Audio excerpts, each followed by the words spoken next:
adalah gembalaku, takkan kekurangan aku. Ia membaringkan aku di padang berumput hijau. Saudara-saudari yang terkasih dalam Kristus, selamat pagi. Salam jumpa lagi dalam Sabda Siap Saji, Minggu 10 Maret 2024, hari Minggu Prapaskah keempat. Marilah kita berdoa dalam nama Bapa dan Putra dan Roh Kudus. Amin. Allah Bapa yang Maha Rahim, Engkau telah mengutus Putramu sebagai terang yang menghalau kegelapan dosa kami. Ia datang ke dunia bukan untuk menghukum, tetapi untuk menyelamatkan kami.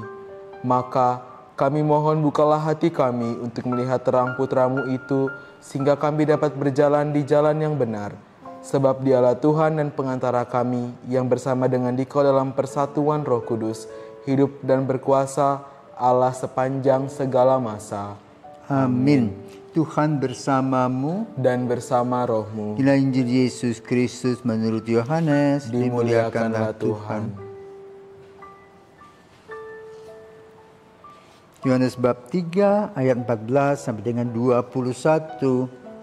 Sekali peristiwa Yesus berkata kepada Nikodemus yang datang kepadanya pada waktu malam, sama seperti Musa meninggikan ular di padang gurun, demikian juga Anak Manusia harus ditinggikan supaya setiap orang yang percaya kepadanya beroleh hidup yang kekal.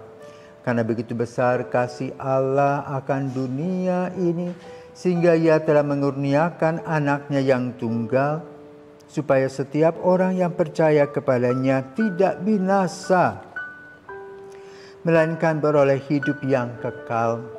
Sebab Allah mengutus Anaknya ke dalam dunia bukan untuk menghakimi dunia, melainkan untuk menyelamatkannya. Barang siapa percaya kepadanya, ia tidak akan dihukum, tetapi barang siapa tidak percaya, ia telah berada di bawah hukuman. Sebab ia tidak percaya dalam nama Anak Tunggal Allah. Dan inilah hukuman itu. Terang telah datang ke dalam dunia, tetapi manusia lebih menyukai kegelapan daripada terang, sebab perbuatan-perbuatan mereka jahat. Sebab barang siapa membenci terang, ia tidak datang kepada terang itu, supaya perbuatan-perbuatannya yang jahat itu tidak nampak. Tetapi barang siapa melakukan yang benar, ia datang kepada terang, supaya menjadi nyata bahwa perbuatan-perbuatannya dilakukan dalam Allah. Demikianlah Injil Tuhan. Terpujilah Kristus. Terima kasih Romo. Selamat pagi Romo. Pagi Leon. Baik Romo, saya ada ingin bertanya yang manusia lebih menyukai kegelapan daripada terang. Nah, Romo saya ingin bertanya, kenapa sih Romo kita sebagai manusia itu walaupun sudah sering melakukan dosa, tapi itu kita masih terus saja jatuh ke dalam kesalahan yang sama terus-menerus. Selamat pagi para pirsawan dan Leon. Selamat pagi Romo. Hari ini adalah hari Minggu Letare. Ya, pastor-pastor berbaju pink. Ya. Jadi boleh katakan ada sukacita. Nah, hari ini kita juga ada sukacita. Kenapa? Yesus berjumpa dengan seorang Nikodemus. Nikodemus adalah kelompok orang Farisi. Yesus menerangkan tentang Musa. Kan dia tahu tentang Musa. Tetapi kemudian dia menyelipkan tentang Anak Manusia. Menjadi membuat perbandingan. Nah, apa toh yang terjadi dengan ular yang disampaikan itu? Kalau suatu hari kita pergi ke Bukit Nebo, di mana Nebo adalah bagian di Yordania sekarang, tempat di mana Musa dikuburkan, meninggal di sana dan dikuburkan. Untuk memperingati dia, maka ditancaplah sebuah tiang, ya, tiang itu dengan tongkat berbentuk ular tembaga. Untuk mengingatkan umat Israel ketika Musa pertama kali datang menghadap Fir'aun untuk minta supaya orang-orang Yahudi dibebaskan dari perbudakan. Maka para ahli tanum melempar ular kobra gini, yang akan memagut kakinya Musa. Jadi dengan kecekatan juga dengan kesigapan, Musa melempar tongkatnya. Lalu ular itu dimakan oleh tongkat itu. Ya. Maka tongkat itu menjadi simbol kekuatan. Kenapa?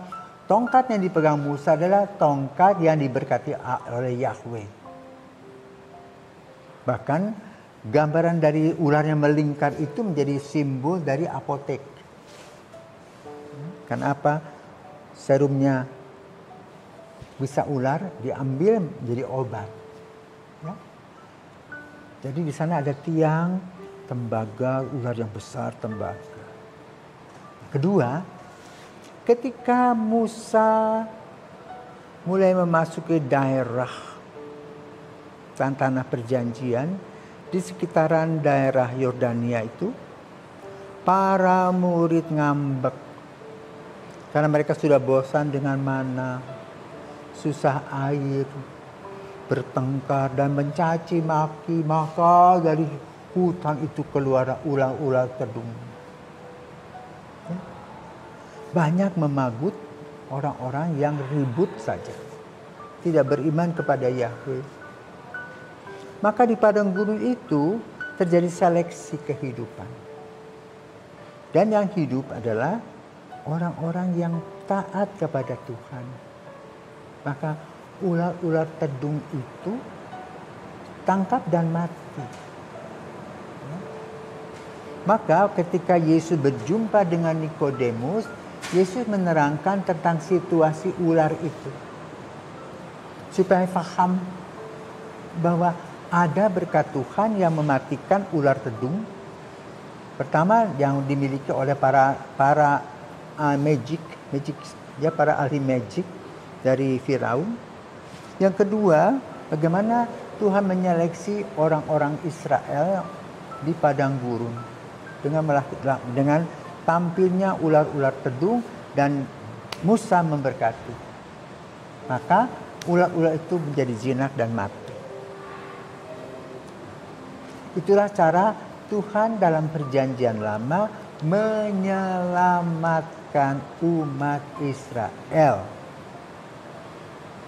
Dan sekarang Yesus menerangkan kepada Nikodemus bahwa Allah memberikan sebuah pengalaman baru untuk menyelamatkan manusia dari segala macam dosa, kejahatan, kedengkian, keserakahan, kemalasan, bahkan perzinahan, kemabukan dan sebagainya, dengan mempersembahkan putranya disalib untuk menebus dosa-dosa kita. Dan salib itu harus dilihat seperti ketika umat Israel marah dan ular tedung datang, dan mereka yang percaya kepada Yahweh memandang ular tembaga itu. Dan ular-ular tedung yang begitu ganas itu, ketika mereka percaya melihat Tuhan dalam bentuk lingkaran tembaga ular itu, ular-ular itu menjadi mati, tak berdaya. Maka kita pun juga diharapkan dengan salib Kristus kita melihat, mengimaninya. Maka kita akan mendapatkan jalan damai sejahtera. Seperti kamu punya kartu ATM. Kalau kamu punya kartu ATM, kamu harus punya password ya. Tekan berapa-berapa, lalu kamu mau berapa uang yang keluar. Tetapi kalau ATM itu nggak punya passwordnya, nggak bisa keluar. Nah, pasti dalam kartu ATM itu adalah Yesus. Yang memberikan kepada kita jalan keselamatan. Maka dalam Minggu Prapaskah yang keempat ini, kita diajak untuk melihat bagaimana Tuhan memperbarui cara penebusan.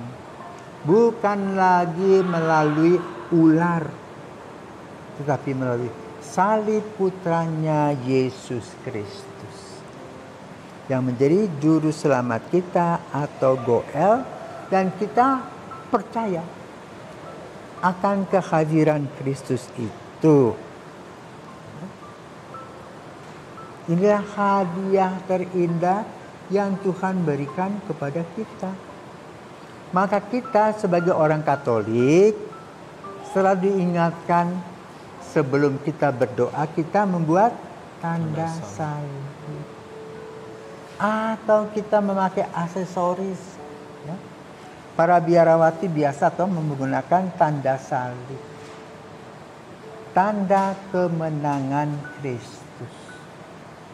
Namun di lain sisi, kita pun juga diingatkan melalui devosi jalan salib yang kita lakukan setiap hari Jumat untuk mengenang dan melihat kembali bagaimana penderitaan Yesus yang amat sangat luar biasa. Maka mari kita dengan tanda salib, dengan tanda kemenangan, kita berjalan bersama dengan Yesus. Tak usah takut.